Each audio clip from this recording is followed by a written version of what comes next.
Ilang bata ang pinangangambahang natabunan ng gumuhong lupa bunsod ng lindol sa Sagbayan, Bohol. Naliligo noon sa ilog ang mga bata pero dahil sa landslide, naglaho ang ilog sa lugar at napalitan ng lupa. May ulat on the spot si Cara David. Cara? Yes, Rafi, magandang tanghali sa iyo. Bago ko ibabalita yung tungkol doon sa 5 nawawalang bata dito sa Sagbayan, Bohol, ibabalita ko lang muna sa iyo kasi 'di ba the past 2 days wala halos relief goods na nakukuha itong Sagbayan, Bohol kasi ang layo niya mula doon sa Tagbilaran. Pero ngayon sa awa ng Panginoon at sa tulong ng malasakit ng mga tao, may mga relief goods na dumagsa ngayon dito. Papakita ko lang sa iyo, Rafi, ano? So, excuse me lang po. Itong galon ng tubig na nandito ay pinadala ito ng ilang mga Boholano mula sa Tagbilaran, yung Rotary Club of Ubay and Tagbilaran. Ang sabi kasi nila, nung the first day kasi medyo apektado rin yung mga residente. Tapos ngayon may nakakabangon na kahit papano yung Tagbilaran. So it's time to help their fellow Boholano. So ang ginawa nila, nagpadala sila ngayon ng galon-galon ng tubig. Ito kasi yung pinaka problema ngayon dito sa Sagbayan, na cut yung kanilang water system at saka yung poso nila putik yung lumalabas. So at least ngayon for this day ay merong tubig na maiinom yung mga taga Sagbayan. Kung nakikita nyo naman yung nandoon sa yung parang truck na yon dun sa may dulo, yon ay namimigay naman ng pagkain sa mga bata, mga fellow Boholanos din yung namimigay. Namibigay sila ng ganitong mga packs. Merong pandesal at saka this is chocolate milk para doon sa mga bata, para doon sa nutrisyon ng mga bata dito. Kanina rin, sa iyo ata to, okay. Yung nakikita nyo naman yung SUV na yon, punong-puno yan ng mga lata ng sardinas.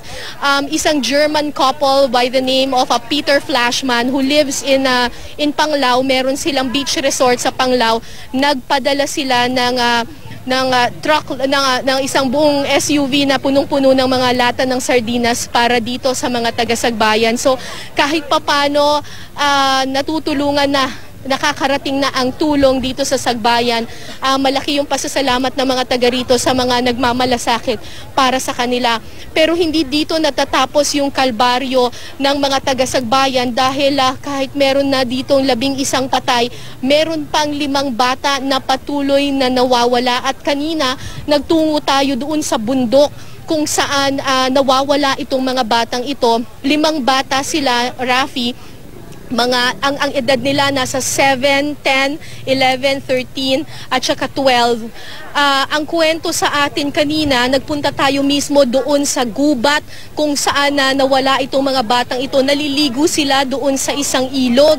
Ang problema, biglang nagkaroon ng lindol nung Martes at yung kalahati ng bundok kung nandun sa taas ng ilog, bumagsak at nabagsakan yung 5 bata na naliligo doon sa ilog. Kanina pinuntahan ko personally, Rafi, yung lugar. Talagang napakakapal. Mga 30 meters yung kapal ng lupa, ang mga malalaking bato na tumabon doon sa ilog. Actually, wala ka nang makitang ilog kasi puro lupa na siya. Sa ngayon, very devastated yung barangay na iyon dahil siyempre, sabi nila, kahit na bangkay na lang daw sana ng kanilang mga anak, ay makuha pa naman daw sana. Ang problema, kailangan ng heavy equipment para matanggal yung malaking mga bato at saka mga putik na tumabon dun sa mga bata. Pero ang hirap ipasok ng heavy equipment kasi napakaliblib at napakatarik nung bangin na kailangang daanan para lang mapuntahan itong accident site na ito. So patuloy na nananawagan yung mga residente ng Barangay Katipunan sa ating national government kung meron daw sanang rescuers or para makatulong sa retrieval operations dito para kahit papano yung bangkay man lang nung 5 batang nawawala ay ma-retrieve man lang. Yan muna ang latest mula dito sa bayan ng Sagbayan sa Bohol. Balik sa iyo, Rafi. Cara, dun sa may landslide lang, so mano-mano yung pwede lang mga gawin para ma-retrieve yung mga katawan ng mga nawawalang bata? Rafi, the first day, sinubukan ng mga residente na gumamit ng mga pala at mga piko para hukayin yung lupa. Pero nagpunta ako doon kanina, ang kapal talaga, Rafi, parang nagkaroon ng isang maliit na burol doon sa yung tumabon na na lupa doon sa ilog So after the first day, they gave up already. Kanina binalikan nung nanay at saka nung kapatid yung site. And nung nakita nila talagang dahil patuloy pa yung aftershocks ngayon, patuloy na may nahuhulog na mga lupa So pakapal ng pakapal pa yung mga nahuhulog na mga bato.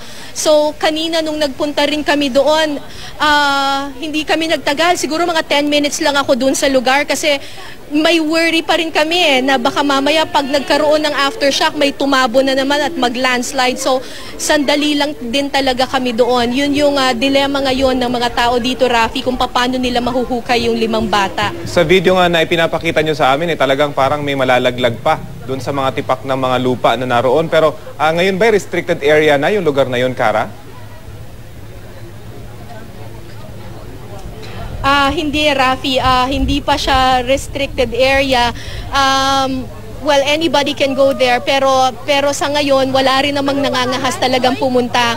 Nung nagpunta kami kanina doon, kasama ko yung ilang miyembro ng PNP at saka ng military. And even the military said, mahihirapan daw talaga, Rafi, na hukayin yung mga bata doon. Right now, yung mismong barangay na yung nagbibigay ng babala doon sa mga tao na iwasan na muna yung lugar na yon kasi nga delikado. Isinurvey din namin yung lugar, may nakita pa kaming mga cracks doon sa mga bundok. So yung mga tao ngayon ng Barangay Katipunan, naka-evacuate muna sila sa mga farms nila. Nandun sila sa mga farms na flatlands ito. Wala munang nangangahas na pumunta doon sa gubat kasi delikado pa talaga, Rafi. At mapunta naman tayo dyan sa bayan ng Sagbayan mismo, Kara. Yung mga lokal na taga Bohol, yung tumutulong ngayon sa kanilang mga kababayan. Pero kumusta yung tulong mula naman sa national government? Kaninang umaga, Rafi, dumating yung tulong mula sa Malacanang. Nakausap ko personally si Secretary Lasierda at saka si Secretary Dinky Suleman. Nagpadala sila initially ng mga bottles of water at saka ng noodles and canned goods kaninang umaga at yun yung dinistribute. But kasi, Rafi, ang families dito, 2,000 families yung nandito sa Sagbayan. So kahit na magpadala ka ng 1,000 packs of relief goods, hindi yun enough for 2,000 families at saka baka mamaya isang araw, 2 araw lang yun maglalast for them. So ang magandang balita, hindi lang yung national government yung tumulong. Ngayon dumarating na rin yung tulong mula sa mga ordinaryong tao, mula sa mga NGOs. And ang sabi sa akin kanina ni Ms. Mel Chanco ay may balak rin po ang Kapuso Foundation na magbigay ng tulong hindi lang po dito sa Sagbayan pero pati na rin dun sa Karatig Bayan na Clarin na apektado rin talaga nitong lindol na ito. Rafi. Okay, maraming salamat, Kara David. Patuloy kayong mag-ingat dyan.